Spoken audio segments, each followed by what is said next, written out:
আকার ইঙ্গিতে আর কোনো কথা বলবেন না। ওই সে ভিজিট দাও রাতের বেলা ডাবল। ডাবল কেন, ট্রিপল নিতেন। আব্বা যখন ছিল তখন চান নাই কেন?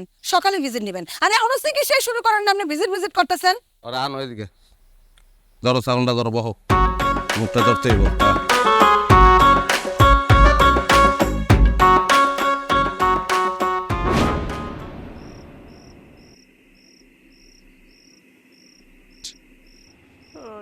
আল্লাহ রে আল্লাহ, আমার সব কিছু শেষ হয়ে গেল রে, আমার কপাল পুইরা গেছে রে। কি সম্মা কালতা সুখে লিখে তুমি? ওরে বাপ আমার সব কিছু শেষ হয়ে গেছে, বাপ আমার সব শেষ। তুমি যে কান্দাছো এটা তো মরা বাড়ির কান্দন।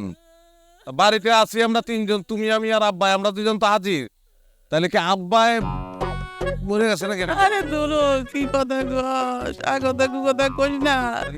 যে পরিস্থিতি হয়েছে তোর আব্বাই বললে তো শান্তি পাইতাম।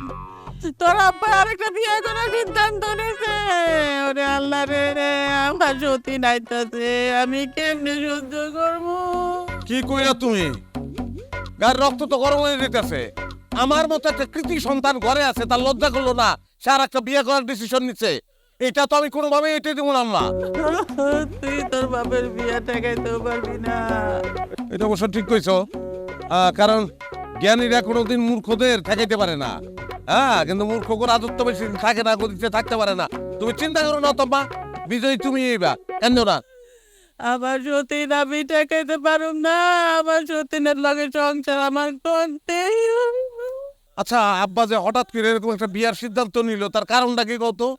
হ্যাঁ, আব্বা কি তোমার অতীত জেনে ফেলাইছে এরকম কিছু?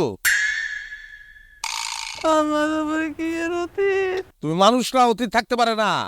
ধরো আব্বার লগে তোমার বিয়ে হওয়ার আগে আরেকজনের লগে তোমার প্রেম আছিল, এটা আব্বা জেনে ফেলাইছে, ওই দিদি এখন বিয়ে করতেছে। আরে দূরা কি সব উল্টো পাল্টা কথা করবি? তোর আব্বা তো বিয়ে করতেছে তোর লেগা। আমার লিগা